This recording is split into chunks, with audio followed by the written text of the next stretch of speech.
In 1906, when Teddy Roosevelt proclaimed this the Grand Canyon game preserve, he called it America's finest deer herd.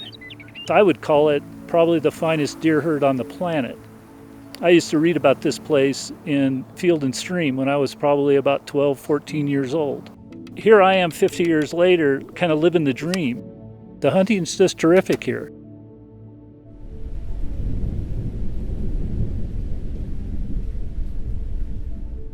Kaibab is probably one of the only places now where you can drive down the road and still see 100 to 150 deer going through some meadows. That's something that every child and human being in this world should be able to see because it's magnificent. We want to see these areas set aside so that our next generation, my kids, my grandkids, can live the dream that I lived as well.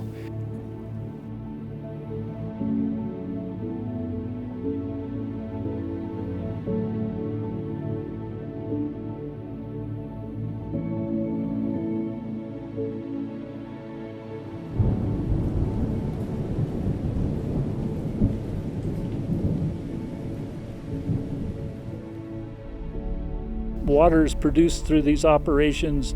A lot of it's contaminated.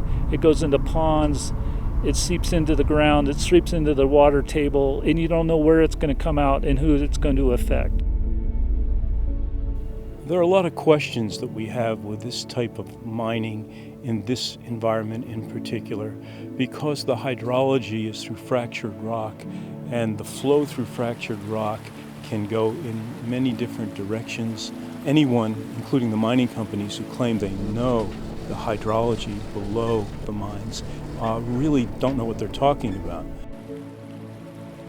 The Lee's Ferry is such a pristine trout fishery, world famous. The trout are very strong, very healthy and beautiful. And of course, without the clean, cold water, they wouldn't exist there. You can't drink it, fish can't live in it. Mule deer are nomadic animals. They have been known to travel hundreds of miles on the same migratory paths they've had since the beginning of time. If we were to impede those areas, it's going to cause undue stress. We want to make sure these mule deer have a path from point A to point B like they've been doing for thousands of years. When you have a valuable resource like this for hunters and fishermen, for wildlife, you don't want to risk it for some short-term proposition, especially one that has a lot of uncertain outcomes. What's driving the move to get rid of the moratorium? It's about trying to create jobs, but I think it's somewhat misguided in that the majority of jobs that are provided up here today, and it's a growing industry, relates to tourism and recreation and hunting and fishing, which contribute enormously to the local economy here. Mining does not drive our economy here. Access to public lands, national park system, hunting, sportsman, angling, that's what is our important economic driver here.